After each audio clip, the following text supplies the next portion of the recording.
On pensera ce que l'on veut de cette comparaison sans doute pas très subtile.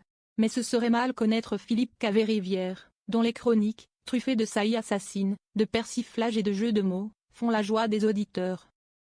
Ainsi l'œil de Philippe Caverivière, sur RTL ce vendredi 20 juin 2025 dans la matinale de Thomas Soto.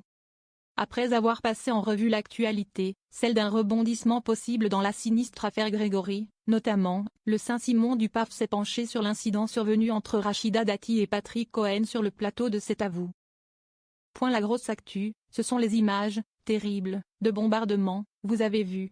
Alors c'est pas Gaza, c'est pas Téhéran. C'est juste à côté. C'est sur le plateau de C'est à vous. Rachida Dati a balancé des missiles courtes portés au-dessus de la table sur Patrick Cohen. Il a fait le dôme de fer. Il a pas bougé, a lancé le chroniqueur devant à son auditoire, hilar. Racheter du sopalin. Fier, il ajoute, Anne-Elisabeth, on la connaît, elle est sympa, elle est altruiste. Elle a essayé de donner un coup de main, tu vois, elle a pris une salve. Pas.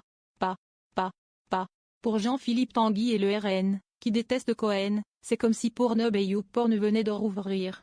Va falloir acheter du sopalin, hein. Jean-Philippe Tanguy, justement, était l'invité de cette émission du matin. Le député et conseiller général de la Somme était présent pour évoquer le rôle du RN dans l'adoption du moratoire, à l'Assemblée nationale, sur l'éolien et le solaire. Le dernier passage de la ministre de la Culture sur le plateau du talk-show d'Anne-Elisabeth Lemoine, mercredi 18 juin, s'est soldé par un échange plus que houleux avec Patrick Cohen. L'invitation portait au départ sur la réforme de l'audiovisuel public, les prochaines municipales ou encore l'événement France Music Week. Mais dès la fin de l'édito de Cohen, elle a dérivé sur le complément d'enquête consacré à l'élu du 7e arrondissement de Paris, prenant des allures de règlement de compte.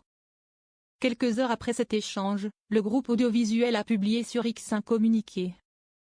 France Télévisions apporte tout son soutien aux équipes de C'est à vous ainsi qu'à l'ensemble des journalistes qui continueront à exercer sereinement leur métier en toute liberté.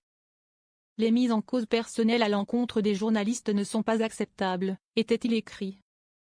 Un message auquel a réagi Radio France.